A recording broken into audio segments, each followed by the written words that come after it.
Bonjour chers amis, bienvenue sur cette capsule de Aksharab International TV. Moi c'est Maurice Awende, métaphysicien.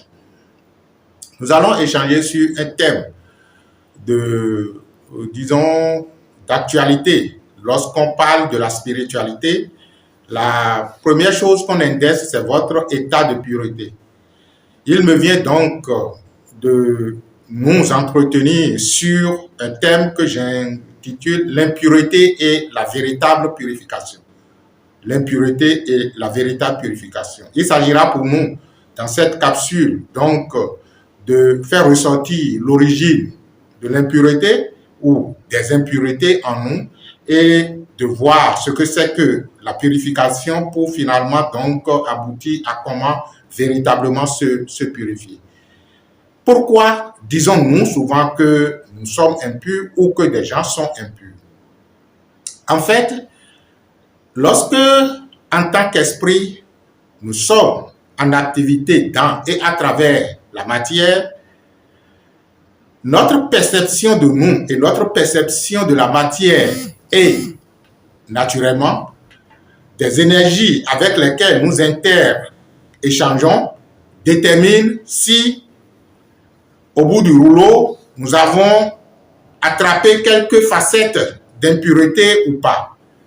Lorsque, par exemple, vous allez à des endroits donnés qui ont une certaine vibration, par exemple, je prends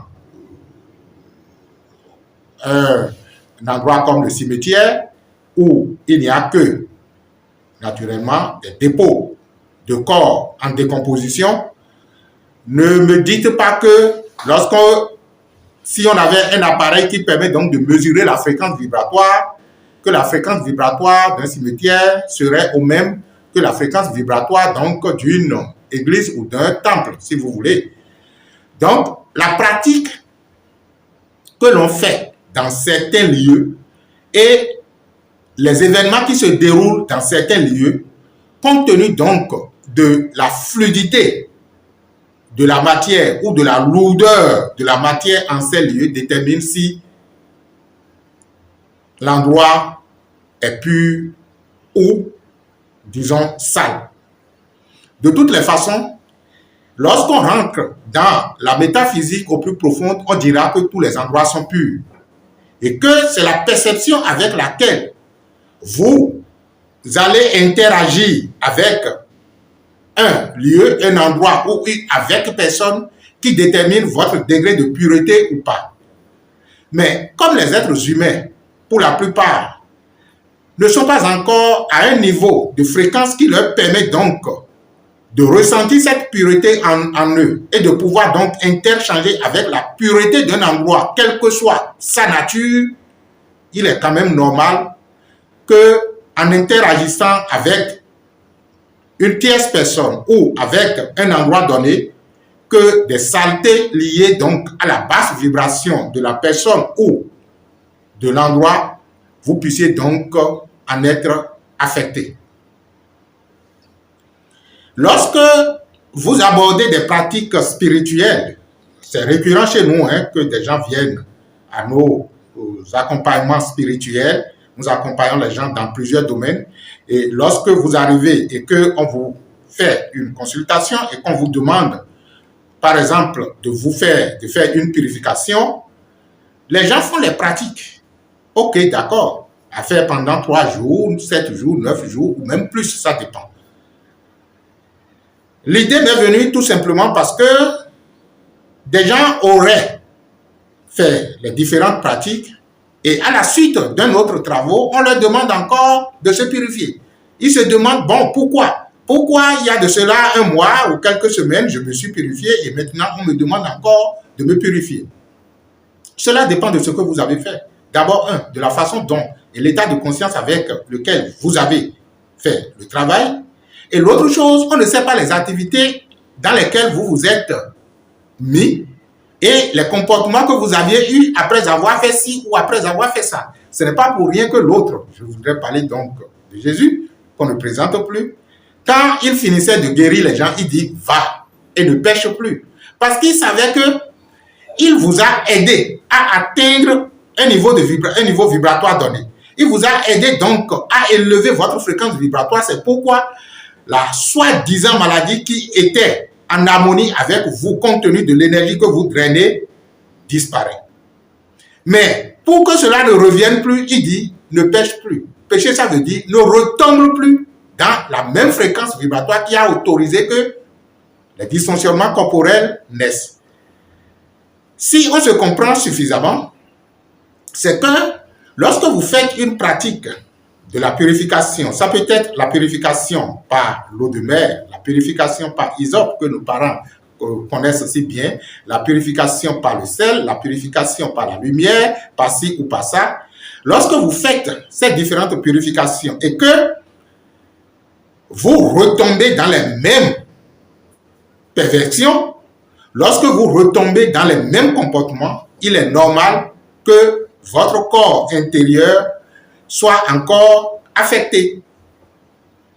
Alors, comment alors éviter de ne pas se faire infecter par les endroits, de ne pas se faire infecter par des gens, de ne pas se faire infecter par des situations?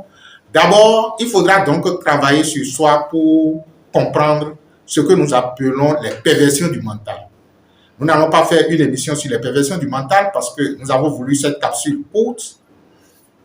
Mais comprenez que les perversions du mental, en gros, on les situe au nombre de 7. Peut-être qu'à la prochaine émission, nous allons, disons, travailler là-dessus. On les situe en 7 et on parle donc des 7 perversions du mental. Il y a par exemple la colère, la jalousie, la vanité, l'attachement, la vanité et j'en passe. Lorsque vous faites vos pratiques, vos rituels donc de purification et que vous êtes encore de plein pied dans les perversions du mental, il vous serait très difficile de garder un état de pureté. C'est pourquoi généralement, les pratiques extérieures que vous faites n'agissent sur vous que lorsque elles retrouvent leur corrélation intérieure.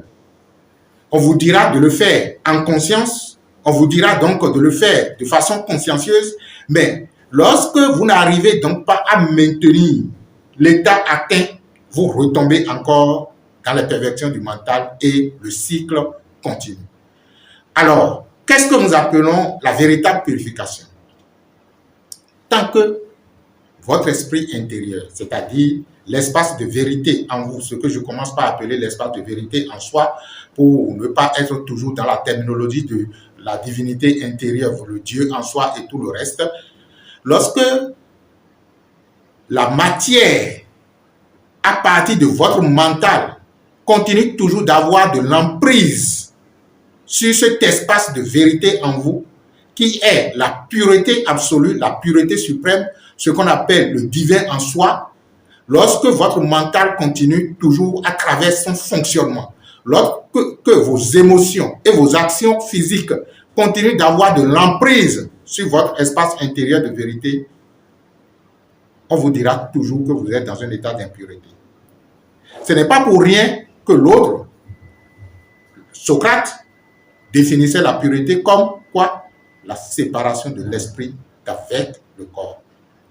Donc pour Socrate, on ne parlera de la pureté que lorsque l'individu a la possibilité de se séparer de son corps, c'est-à-dire que lorsque la matière perd totalement son emprise sur l'être divin en soi. Et ce n'est qu'à cet instant que l'être divin, l'espace de vérité en soi, peut se savoir être et se contempler et voir que elle, je voudrais parler donc de la divinité en soi, qu'elle n'est pas le corps, qu'elle n'est pas l'émotion et qu'elle n'est pas justement le mental. Je vais vous donner une technique certainement qui va vous aider en matière donc de pureté. En méditation, lorsque vous vous asseyez, du moins, je m'excuse, lorsque vous vous asseyez, la première des choses qu'il faut réaliser, c'est d'abord de réaliser, lorsque vous prenez conscience du corps, que vous n'êtes pas le corps. Lorsque vous prenez conscience de vos émotions, que vous n'êtes pas vos émotions. Et lorsque vous prenez conscience des pensées qui s'agitent, et là c'est encore très difficile à maîtriser, c'est de comprendre tout simplement que vous n'êtes pas vos pensées. Je ne suis pas mon corps. Je ne suis pas mes émotions, je ne suis pas mes pensées et je ne suis pas mon mental. Lorsque cela commence par sonner en vous, vous allez constater que c'est comme si vous vous dégagez de l'emprise de la matière et que pour la première fois, vous avez la possibilité donc de vous ressentir être autre chose que la matière à partir donc de votre mental. C'est là que la véritable purification commence. Donc, toutes les techniques qu'on vous donne, que ce soit la purification par la lumière, qui est la plus haute technique donc, de purification, et les autres formes de purification qu'on vous donne, c'est justement pour vous conduire à cet éveil intérieur comme quoi vous êtes celui qui, ou vous êtes la chose qui, en dehors de la matière, peut se contempler et contempler la matière. Vous allez sentir une certaine légèreté en vous, une certaine légèreté et une certaine fluidité dans la circulation donc des énergies, de telle sorte que on vous dira, waouh, il rayonne. Et quand on dit il rayonne, c'est que de l'intérieur, votre soleil est né. Votre soleil intérieur devient tellement ardent que il peut donc projeter ses rayons sur la matière pour pouvoir donc transformer, donner de la luminosité à la matière. C'est ça la pureté. La pureté, c'est donc lorsque l'esprit se reconnaît tel qu'il est en dehors de la matière. Tant que vous n'êtes encore arrivé à ce niveau, cela veut dire que vous êtes contraint de temps en temps à ajuster la fréquence en faisant donc des pratiques spirituelles de purification, des rituels de purification ou des exercices donc de purification. L'une des façons, c'est d'aimer la méditation. Oh, aimer la méditation. Apprenez à méditer. C'est l'une des voies royales de purification. Ce savoir-être, autre chose que ce que l'on pense que l'on est. Merci de nous suivre. Nous vous disons merci pour la constante attention que vous avez pour les capsules et nous sommes décidés à nous accompagner tous mutuellement dans ce courant divin qui en fait est en train de nous phagocyter. S'il peut nous digérer, nous serons lui et il sera nous. Je parle de ce courant divin. Et on pourra donc tout simplement voguer comme les oiseaux. Merci à vous et que la lumière soit.